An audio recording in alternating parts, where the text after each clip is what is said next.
So, Mr. Napolitano, after 9 years of recession, the Greek economy has finally achieved to return to positive real growth rates. GDP growth for 2018 is expected to be around 2%, according to the estimates of Greek government, EU Commission, IMF, as well as consensus of analysts' view. Do you see any downside risks to that forecast?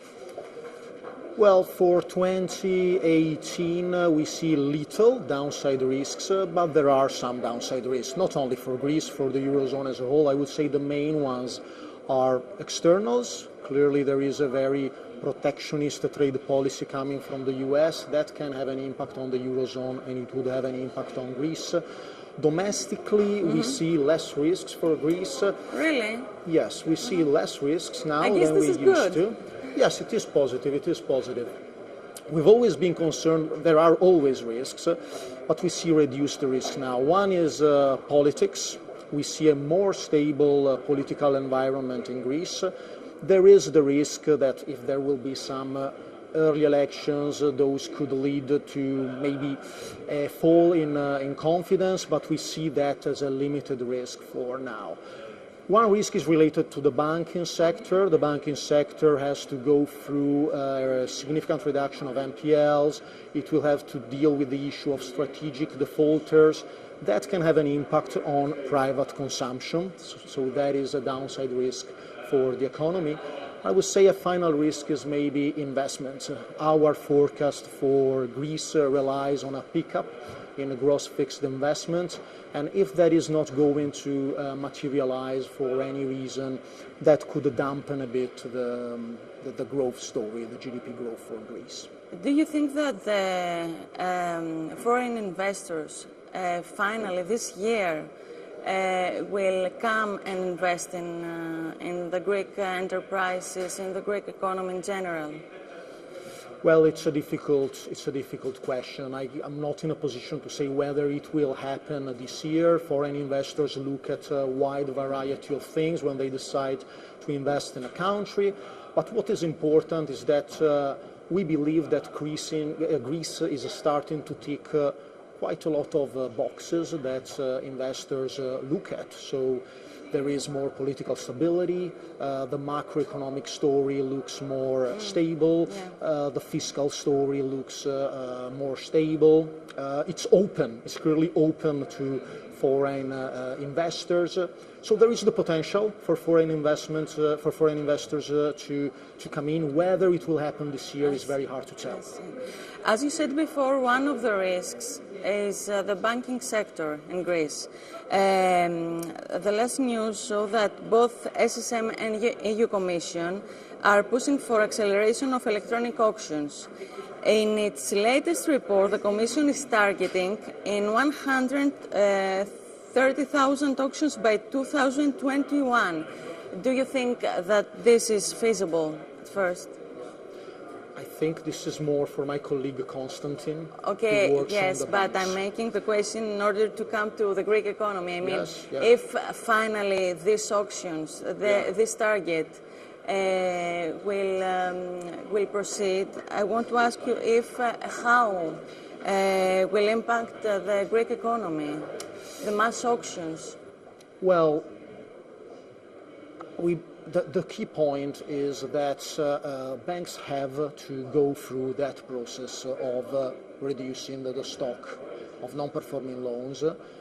Foreclosures will have to happen. The issue of strategic defaulters will have to be dealt with, and yes, that can have an impact on the real economy, particularly through private consumption. We are already seeing that private consumption is slowing down. Growth in Greece is driven by exports at the moment. So probably, yes, consumption will be hit, but on the export side, we feel quite positive. On the investment side, it's dependent on, whether foreign investors will start to get in. So yes, there will be an impact probably through private consumption. How big that will be, it really depends on the pace of auctions. Exactly. Now about the capital controls. When do you expect the complete removal of the capital controls? Do you think that the Greek economy is ready? We don't really, in our baseline, we don't expect a full removal of capital controls over the next 2 years. So we believe that some form of capital controls will stay. From our perspective as a rating agency, that is not really going to be a big constraint on the rating. As long as there is a gradual normalization, that would be positive for the sovereign rating. Do you think that Greece will achieve in August 2018 to make a clean exit to markets funding without a precautionary credit line? We need to define what a clean exit really is. We think that probably Greece will exit the program and there will not be another program. We think that will happen because there is little political appetite on the Greek side and little political appetite on the European side for another program. But we think that the Eurogroup, the EU partners will want to exert some conditionality, some pressure on Greece after this program ends. What that means in practice is a bit unclear at this stage. Maybe there will be some debt relief, some form of debt relief conditioned to some actions. We believe that probably there will not be new conditionality. It might be conditionality related to the actions that has been already pre-legislated by this government, basically making sure that those measures, the pension reform, the income tax reform, are being implemented after 2020. So yes, we don't think there will be another program, but some form of conditionality from the European partners will probably remain. A new credit line from the Europeans for Greece? I'm not in a position, we are not in a position to speculate on the detail, to be honest, but some form of conditionality, we do expect it. Okay, thank you very much. Thank you. Mr. Yakimovic, although Greek economy is in a better situation, the banks is still a problem in Greece, and we see that ECB still presses on banks to reduce NPLs. Will the Greek banks succeed in achieving the high NPL goals, you think? Well, the targets are clearly ambitious, but at the same time the banks are putting a lot of effort into managing down their NPLs. What we think will be necessary for them to achieve the targets is continued political stability and economic recovery picking up, together with the establishment of well-functioning secondary markets for problem assets, because this is where the bulk of the reduction will come from. Both SSM and EU Commission are pushing for acceleration of electronic auctions.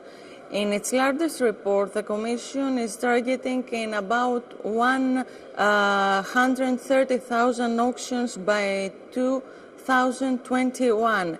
Is that feasible according to you? So I'm not sure that this is an official number. I saw some reports in the press. I think clearly the banks will have to increase the number of foreclosures in order to achieve the targets, because that is an important aspect of their NPL reduction plans. On the NPL targets, the banks have some flexibility to adjust. So, for example, in September 2017, they increased their targets because they probably felt comfortable that they will be able to achieve them. So there is an adjustment mechanism every year for that. It's difficult to say, but well, the regulators have some capacity to increase capital requirements, for example, if the banks fail to meet the targets. Do you think that there will be any strong interest from foreign funds for banks' loan portfolios? Well, we've seen in Spain, in Italy, in Portugal, most recently, interest from foreign investors picking up. So it's a question of price, really, whether the banks and foreign investors will find an acceptable price, a price that will be acceptable for both the investors and Greek banks. And in our view, it's just a question of time. As banks perform test sales and as foreign investors become more familiar with the markets, with how things work, with what recoveries they can expect, we can see a convergence in the views of banks and foreign investors. I see. Do you think that the bankers are in the mood, in the position to make good prices in order for the funds to come and buy loan portfolios? I think on some portfolios they certainly can. For example, on portfolios of unsecured loans, where they have very high provisioning coverage, so they can, so they don't need very high prices on those portfolios. And we've seen already some sales going through in Greece of those portfolios. Given the lowest ELA reliance, the National Bank of Greece will probably be the first to fully eliminate it. Given the reduction that we've seen over the last couple of quarters, at all banks really, we expect a significant reduction of ELA over the course of 2018. Maybe some other banks will be able to eliminate it, provided that operating environment is supportive. And the crucial question, when do you think that the Greek banks will be ready to support again the real economy and the Greek businesses? I believe that banks already issue loans to some targeted industries where they see credit-worthy borrowers. But of course, a more broad support of the economy will require normalization of their funding and liquidity profiles, which is still some, there's still some way to go on that front. The reduction and elimination of ELA, the return on deposits, this all needs to happen before we can have a large-scale loan growth.